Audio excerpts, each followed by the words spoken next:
Ezra chapter 2 is a story of returning exiles. And we don't have a name of each returning exile. We have names of some of them. But some of them we just have the family group that they came from or the cities that they came from. It shows what happened when God moved in the hearts of people. We often hear of the Babylonian captivity of the children of Israel.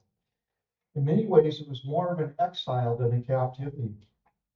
They were they were allowed a large amount of freedom and even prosperity. See, some people would have been happy to just stay there because things were good. In fact, some people did stay there. In fact, was a large Jewish population there years later when Queen Esther had to step in to save them from being executed. The events that are happening now were before the events of Queen Esther. So just put that into perspective. There were people that stayed behind that did not return. What we're looking at is the people that initially returned to resettle that land. To return to Israel was to return to a land that was run down and needed to be rebuilt. In other words, it would have took a lot of sacrifice to return to that land. It would have been much more comfortable to just stay in Babylon, where there was stability, where there was a good economy, where there was opportunity to be prosperous, versus going back to Jerusalem and the surrounding cities where everything was a mess and had to be rebuilt. Still, many did return because God moved in their lives. We saw that last week. God was moving in the life of King Cyrus. He was moving in the lives of so many others. Let this challenge us that when God moves us to action, we should listen and follow him. Let's also make sure that we're doing things for the right reasons, not just to get something for ourselves. We're going to actually look at something that could have been a bit of a motivator, especially for the priests, and see how easy that could be a distraction from really doing what God wants you to do. Let's bow for a word of prayer. Dear Lord, guide us as we look at this passage. I pray that we're challenged to follow your leading, but also to follow you for the right reasons, and to not just get caught up in our own selfish desires, Lord. Help us to do your will, to seek your will, and to desire it for your glory.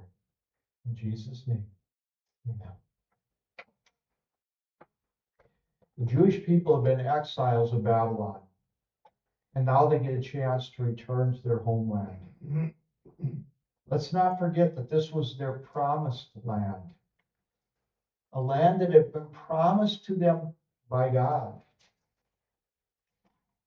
But there's something else. It was also a land that would help point them to the promised Messiah. Remember when we were in the book of Zechariah, which also occurs around this time? He kept emphasizing that this promised branch would come. And we saw from the book of Jeremiah, remember, Jeremiah was writing as the captives were being led off to Babylon. And he was saying, you're going to have a king. This branch is going to be a king. And he's going to be God, your righteousness. God himself is going to be your king. Well, in order for them to have a king, they need to be in the nation that was promised to them by God. So in order to have the king, they need to come back to the nation that God had promised them, the nation of Israel, with the capital itself being Jerusalem. So they need to go back to this nation, to rebuild this nation, to rebuild this capital, so that the king can come.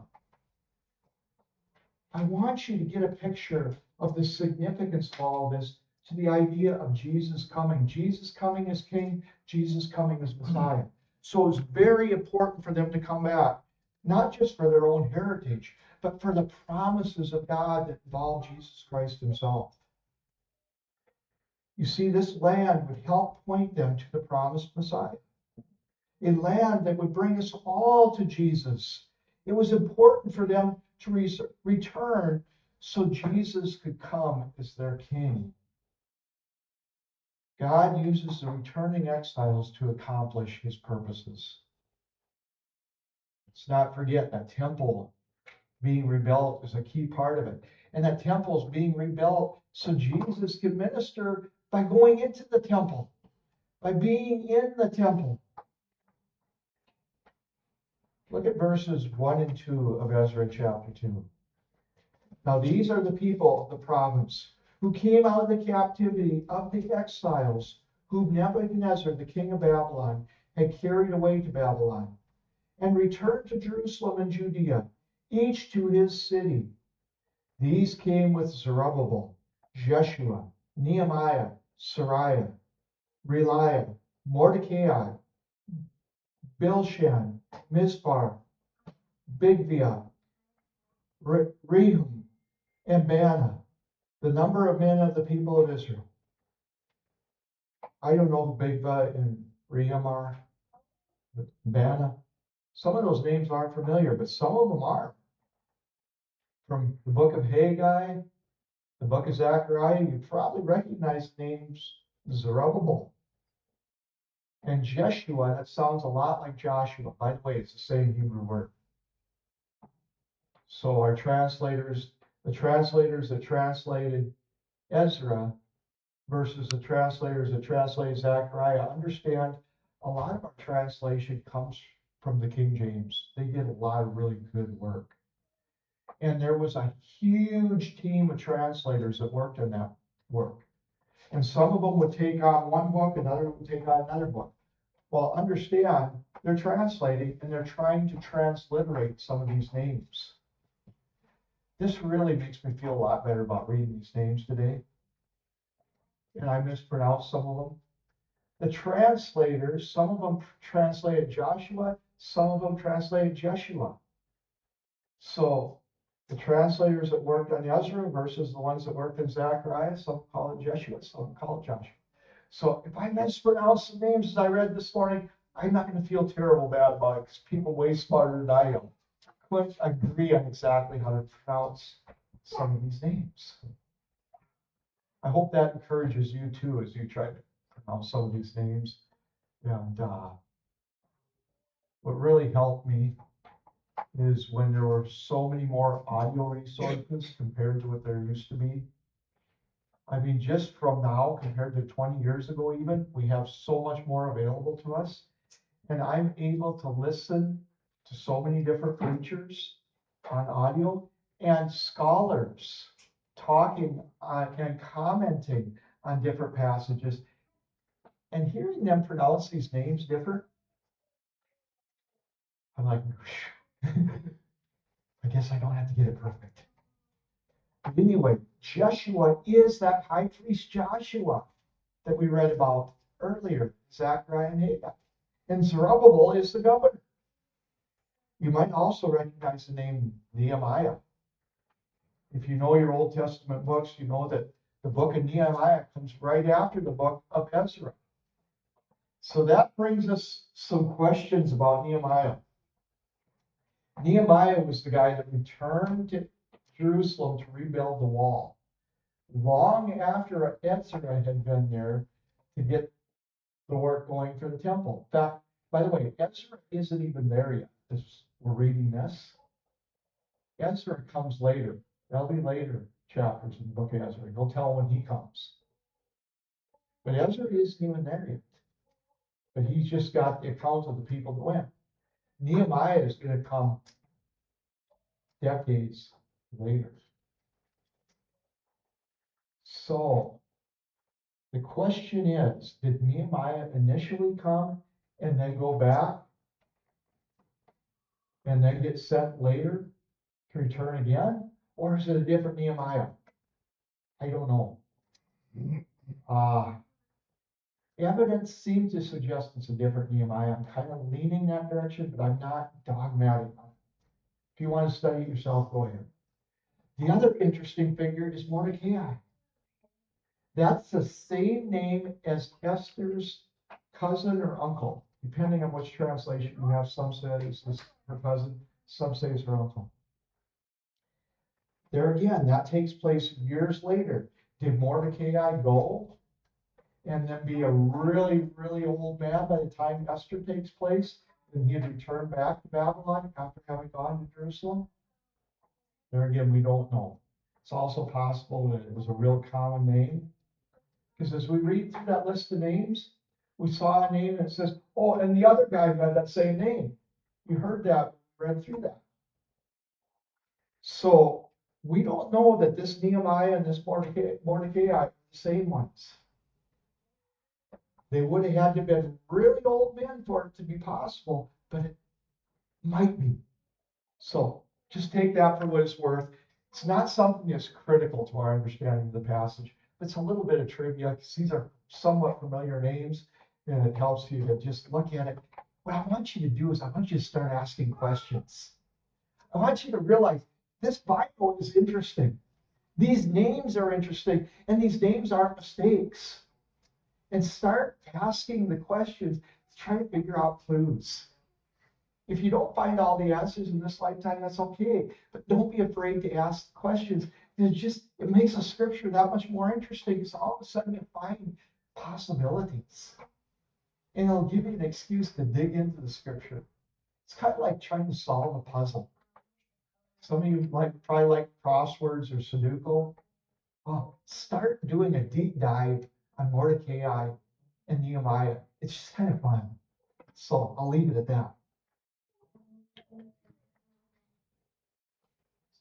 Regardless, there are over 42,000 people who will come. And verses 2 through 20 lists thousands of people from different family groups. Then we get to verses 21 through 35. Verses 21 through 35. And it lists people whose families were from different cities in Judah. In many ways, this chapter is a detailed census of the return, giving some names and just giving numbers. And so there's some interesting trivia, some interesting puzzles to start solving as you look at that as well. Notice that verse 1 told us the people did not just return to Jerusalem, but other towns as well. So when you look at that list of towns, verses 21 through 35, that makes sense. But something that really stands out is that a large percentage of those who return are from priestly families. This would make sense when you realize that those families have a large part in the temple, and their identity actually revolves around the temple and the temple worship. You see, their job was to serve in the temple as priests. So they would be motivated to go back to rebuild the temple. So that's really what their lives and their heritage is about. Imagine if you come from a heritage of farmers and you're living in a land where there's no farmland. And your family has the heritage of being farmers, and you have an opportunity to return to a land where your family had farmed for generations. There would be a motivation there. And for the priests, the motivation to return to the place where their family is served. We're going to see something similar with Solomon's servants. You could see why some of these people would want to go and why the priests would especially want to go. But the Levites had also served. Some of them served in the temple, but a lot of them served in other cities surrounding Jerusalem. And the Levites aren't quite as motivated as the priests. We're going to look at that in a bit. I think we'll understand why as we look at the dynamics that are going on here. But let's jump ahead to verse 36. I'm not going to read through in detail every name, but we'll jump ahead to verse 36 because we're going to talk about these priests. It says the priests, the sons of Jehoiada of the house of Jeshua, 973. The sons of Immer, 1,052. The sons of Pashur, 1,247. The sons of Hiram, 1,017. So this is listing these different family groups these priests are from. Now, all the priests were from the tribe of Levi, but they had to also be descendants of Aaron within the tribe of Levi in order to be a priest. So all priests were Levites, but not all Levites could be priests, because there were some people from the tribe of Levi that weren't descended from Aaron. So they had other jobs other than being priests. They still had important jobs. And some of them had jobs in the temple, others had jobs in cities surrounding Jerusalem. There were special Levitical cities, they called them, that were set up for places of refuge and for the Levites to serve in. And the Levites did have a job of being servants to point people to the Lord, but it wasn't the same as what the priests had. In many respects, the Levites had more of the grunt work. That might be part of the reason, but not all of it was necessarily grunt work. Some of the Levites had the job of being singers. Now, we typically don't think of that as grunt work. You think of being a janitor as grunt work, but you don't think of singers being grunt work. So some of them were janitors, some were singers. There's a number of different jobs they had. But only those who descended from Aaron could serve as priests in the temple, and with that service came some extra privileges. For example, the priests got a portion of some of the best meat that was brought for the offerings. Now, the offerings that were brought, there was like 10% that went towards the Levites as well. But the priests got the best of the best. And after the priests got it, then the Levites got it. So, yes, the Levites did get a benefit from the offerings that were brought, but the priests got more of the benefit. One of the theories is that's why there were more priests that signed up. Stop and think about it. If we had a work day here at church and you knew Brady was bringing desserts, you might be motivated to come. But if you knew Gerard was going to show up and he was going to grill steaks, you'd be even more motivated to show up if you knew he was going to grill steaks, wouldn't you? Oh, a lot of people. Mick's grinning already. He's ready to come. That's kind of one of the theories why they figure the priests, I should step away from the pulpit here again because it's a theory. But that's one of the theories why there were so many priests signed up. And there's something later in this passage that seems to support that. Why there were so many priests signed up, because they're going to get the best of the meat. And yeah, it's pretty comfortable staying back in Babylon. But think of all those T-bone steaks. Well, maybe we should go. You see how that reasoning can start to kick in? I just want to put that out as a caution. Serve the Lord, but be careful that you're not just serving Him only out of selfish motivation. Having said that, sometimes when you serve the Lord, you do get a treat. I've been to church work days where the ladies have bought food, and wow, what a blessing. Don't shun the blessings, but don't let the blessings be your main motivation.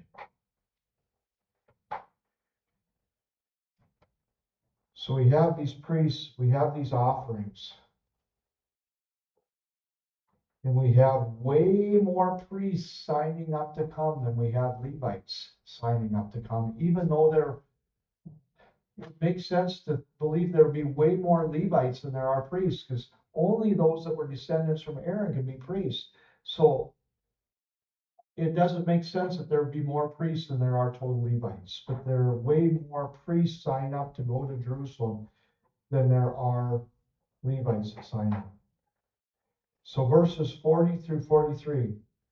The Levites, the sons of Jeshua and Kadmiel, the sons of Hodaviah, the singers, the sons of Asaph. Notice there, these are among the Levites. The singers, the sons of Asaph, they were Levites. 128 singers sign up to go. The sons of the gatekeepers, the sons of Shallum, the sons of Ater. So evidently Shallum and Ater were gatekeepers. The sons of Talmon as well, the sons of Akab, the sons of Hatai, the sons of Shiboah. So all these people that were gatekeepers, 100 and in all 139. So 139 of their sons sign up to go. So their job as Levites in this example is gatekeepers. The temple servants, the sons of Zehoah, the sons of Hasupha, the sons of Tabath, and it lists a bunch of those. We continue on into verses 44 and following, and we get even more details. The Levites would serve in many support roles around the temple, but they were not priests. This list gives us some examples of what they might do in that support role. Verse 41 shows singers. Verse 42 shows gatekeepers. Verse 43 shows temple servants. This could be janitors or any other jobs the priest had to do. They had to bring wood, or any other job the priest gave them to do. So a lot of these Levites would have to get the wood for the sacrifices, maybe clean out the ashes, carry them away. If we kept reading after verse 33 until the end of verse 54, over 10 verses there, we would find a list of many Levite families who were temple servants. So there's a long list there, but still doesn't add up to the total of priests. Priests and Levitical servants would be important as they rebuilt the temple, and also as they did sacrifices on the altar before the temple was to be rebuilt. There was a lot of work for them to do. But there's another group that steps in to return. It's another special category of servants. And it could have a connection to heritage as well. Look at verses 55 to 58. It says, the sons of Solomon's servants, the sons of Satai, the sons of Hasbarath, the sons of Peruda, the sons of Jalah, the sons of Darkon, the sons of Giddel, the sons of Shephatiah, the sons of Hatil, the sons of Patrath Hasbarim, the sons of Ami, all the temple servants and the sons of Solomon's servants were 392. So temple servants and Solomon's servants added together are still only 392. But of that total, some were Solomon's servants. Now, Solomon was not of the tribe of Levi. Solomon was of the tribe of Judah. So we have to ask, who were Solomon's servants? Some suggest that they were descendants of Gentile families that had worked for Solomon as his servants. In fact, one theory is that they were prisoners of war. Perhaps David had captured them as prisoners of war, and then Solomon had inherited them when he became king, and he put them to work building the temple. But the indication is that they had stuck around, and they had become part of this Jewish community. So even if they were Gentile servants, they become part of this Jewish community. And the theory is that they had actually converted to become proselytes. In other words, they had followed the God of Israel, just like so many others had.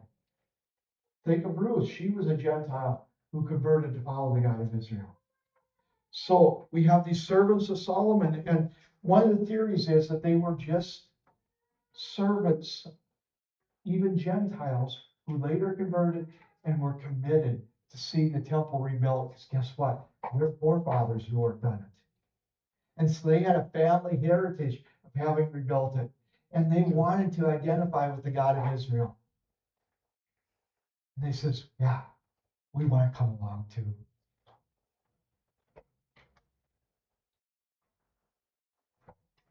If their forefathers had worked in the first temple and now they get to rebuild it, that would be quite the heritage of a family. Think of the heritage of Solomon's family. He was of the family of David. David's family points to the Messiah, Jesus Christ. Solomon's servants, their families point to the temple. That's part of their heritage. For David, his heritage is the Messiah. For Solomon's servants, their heritage is the temple itself. So you can see why they want to come. This is showing us that God is using so many different people from so many different backgrounds. God can use anyone, even you. But make sure you are serving for the right reasons. I challenged you with that earlier. I hope you're not serving the Lord just for the free food.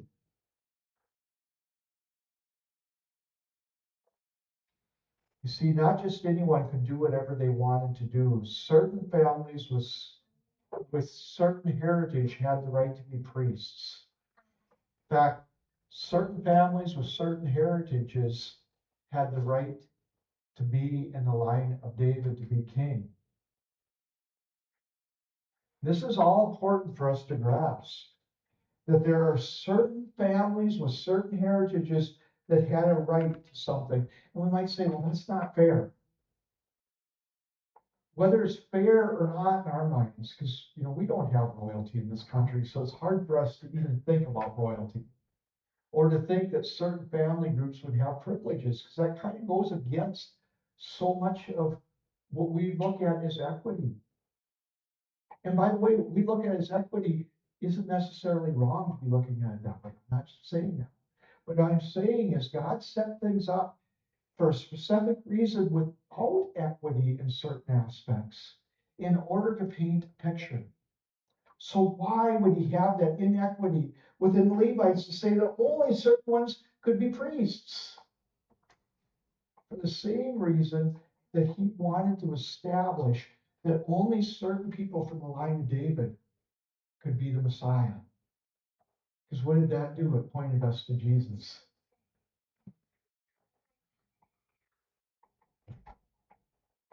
So we come to this issue of only certain people being allowed to be priests. And all of a sudden we have this question about some of these people who say, hey, I want to go and be a priest. I want to return to be a priest. And the question comes up, are you really of that family line to be a priest? Because you can't prove it. You can't prove that you're from that family line. So they essentially said, you're going to be standing off to the side until we can determine whether you're really from that family line. And they had to consult with the high priest, who consulted with the Urim and the Thummim, which we talked about earlier, which was likely a couple stones that they would reach into a bag and draw one stone out, would be yes. If they drew the other stone, would be no.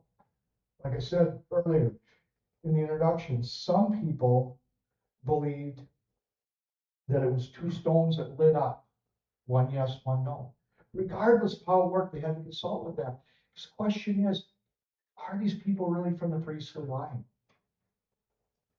So now let's go back to, how does this relate to Jesus? Is Jesus really from the line of David? Because Jesus didn't have to be from the priestly line, the Levitical line. He had to be from the line of David. And you look at the genealogies, one in Luke, one in Matthew, one genealogy for Mary, one genealogy for Joseph. Both those genealogies show these of the line of David. A son of David. A king descended from David. One line goes through Nathan, the other line goes through Solomon. One side on the mother, one side on the father. Shows that Jesus has all the genealogical support to be king. So they didn't have to consult with the Urim and the Thummim. He had that support. But these priests didn't have the support that Jesus has. So they had to say, well, wait a minute. We're not going to let them just serve as priests. So that brings us to verses 59 through 63. Now these are those who came up from Telmia, Tel Arsha, Cherith, Adon, Immer, but they were not able to give evidence of their fathers' households. In other words, they weren't able to give their genealogies, the full genealogies. They were not able to give evidence of their fathers' households and their descendants. whether they were of Israel. So people are even saying, these might even be Gentiles. We don't know. They were taken captive along with others, but were they really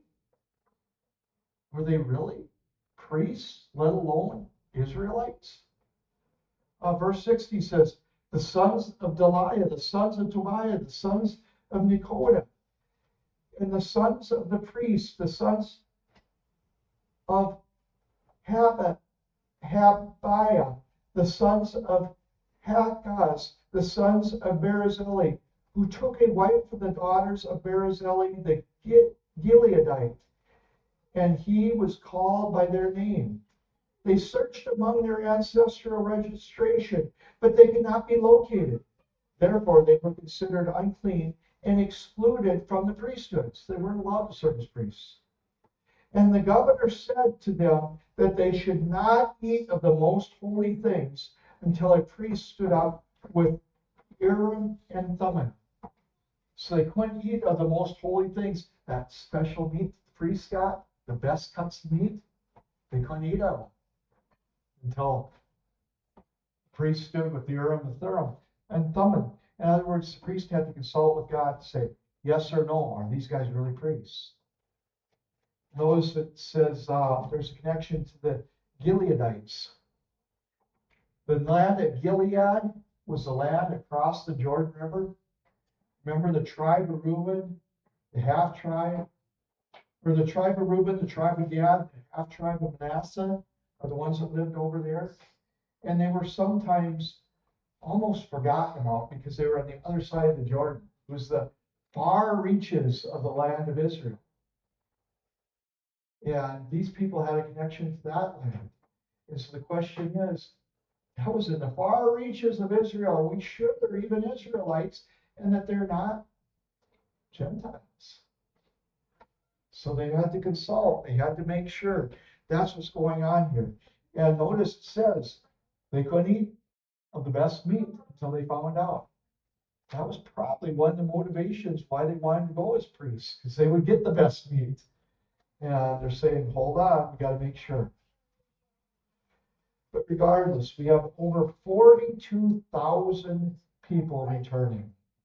Look at verses 64 through 67.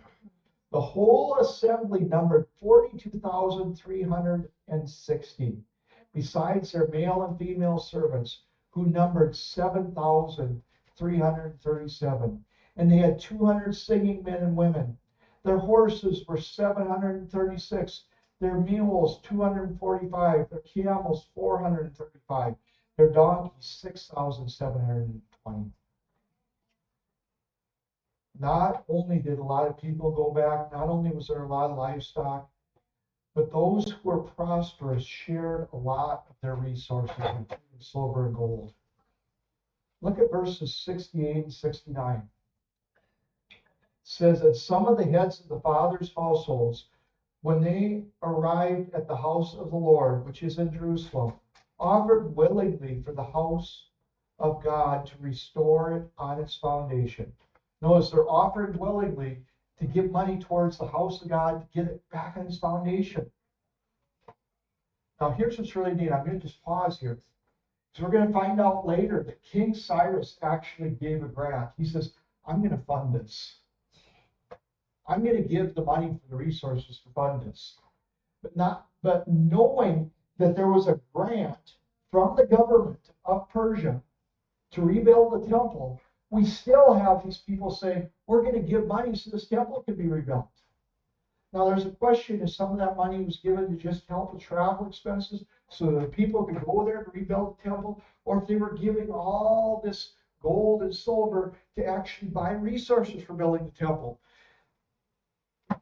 We're not absolutely solidly certain on all of those things, but the numbers are astounding. Look at verse 69. According to their ability, they gave to the treasury of the work 61,000 gold drachmas and 5,000 silver minas and 100 priestly garments. Now, the value of gold and silver in today's dollars If we were to do the calculations based on what they figured drachma weighed, what they figured the silver weighed, brace yourself. We're talking well over $70 million worth of gold and silver. $70 million. These are actually, understand, 42,000 people going. That's still a little under $1,700 a piece. But the fact that they raised $70 million worth of gold and silver, or roughly that, from exiles, that's astounding. This is what happens when God moves people to accomplish his purposes. In Ezra 1:5, it says, the heads of fathers' households of Judah and Benjamin, and the priests and the Levites rose, even everyone whose spirit God had stirred to go rebuild the house of the Lord, which is in Jerusalem. God's stirring people, and things are getting accomplished. By the way, going back to Ezra 1:5, it says, of the households of Judah and Benjamin. Here's another little piece of trivia and another little puzzle piece. Why do you think he listed Judah and Benjamin? Judah was the tribe of David, the tribe of their king. So then why Benjamin? Well, Benjamin and Judah, there are a lot of people from Benjamin that were taken captive, but I think there's also another reason. Benjamin was the tribe of their other king. Remember before David, it was King Saul. King Saul was David's father-in-law. David served under King Saul before King Saul was taken out of the picture and then David ruled. King Saul was the tribe of Benjamin. So the two tribes that had kings, Judah and Benjamin, they're stepping forward. They were people in leadership positions. They were people that had a heritage, kind of like the Levites and the priests had a heritage. The people from Benjamin and Judah had a royal heritage. They're the royal families in Israel, and they're stepping up. And look what happens when these prominent families who have valuables step up. $70 million roughly. There again, this is an estimate. But look at all that is raised. It is exciting to see what can happen when God stirs hearts. But there's also a warning. The hearts were stirred to go rebuild. Funds were raised. And then we get to the book of Haggai. And what does Haggai have to do? He has to tell them, get busy and rebuild that temple. It sat for 15, 16 years after they laid the foundation. And what were they doing? Instead of rebuilding the temple, they were putting wainscoting on the walls of their houses and making their houses fancy. $70 million is spent, and they're making their houses fancy instead of the temple. Is that really what those heads of the households want that $70 million to be used for? You see why Haggai was a little bit upset and was scolding them over that? More and more pieces of this puzzle coming together and realizing what's going on here.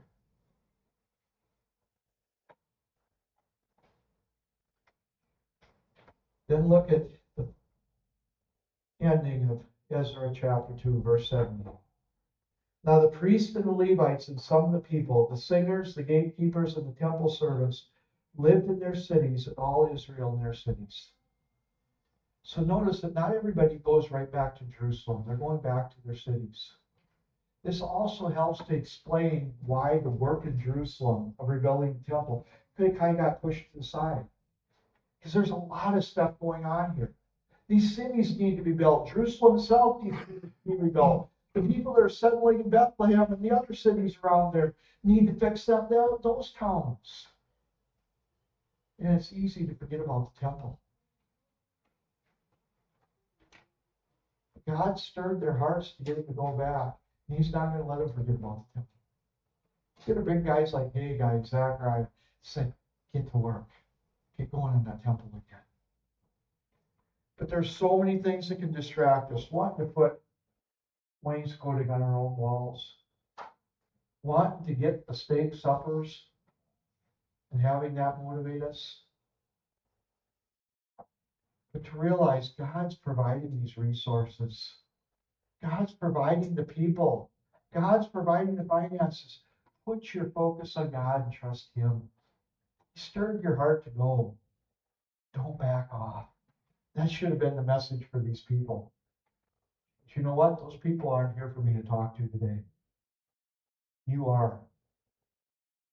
When God stirs your heart to do something, trust Him. And do it whether you get a reward for it or not. Trust Him. Serve Him faithfully, knowing He can provide what's needed to accomplish what He wants to get done.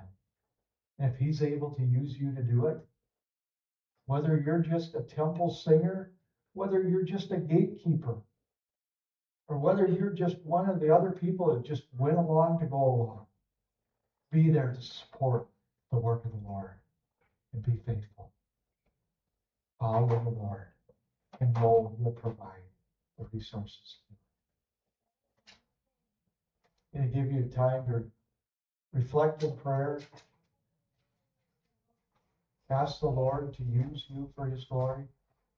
After you've had just a few moments to reflect, Beck, I'll ask you to close us up with prayer.